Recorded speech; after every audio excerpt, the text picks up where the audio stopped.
తిండి వలనైనను మత్తు వలనైనను ఐకిక విచారము వలనైనను మందముగా ఉన్నందున ఆ దినము అకస్మాత్తుగా మీ మీదికి వచ్చినట్లు రాకుండా మీ విషయమై మీరు జాగ్రత్తగా ఉండుడి. ఆ దినము భూమి అంతటా నివసించు వారందరి మీదకి అకస్మాత్తుగా వచ్చును.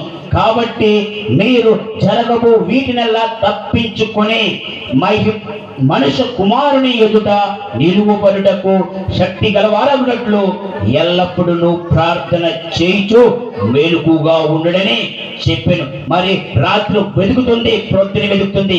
దొరికిన సమయం వల్ల ఆయన స్తుతించడం, ఆయన వెతకటం, ఆయన చిత్తాన్ని కొరకు కనిపెట్టడం మరి ఇలాగా మనము చెయ్యాలి. వధువు సంఘంగా ఎత్తపడడానికి మరి సిద్ధపడి ఉండాలని.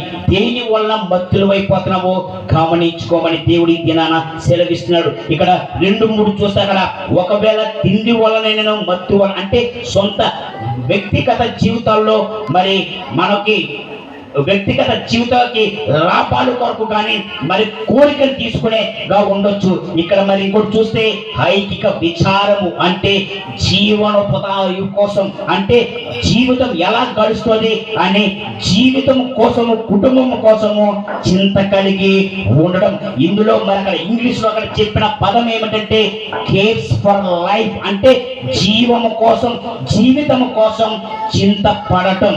మరి చింత పడద్దని దేవుడు సెలవిస్తున్నాడు. మరి ఏమి వెతుకుతున్నాం, దేనికి చింత పడుతున్నాం? నీ చింత యావత్తు నాపై మోపము, ఎందుకంటే నీ కొరకు నేను చింతిస్తున్నానని 1 పేతురు 5:7 చెప్తున్నాడు.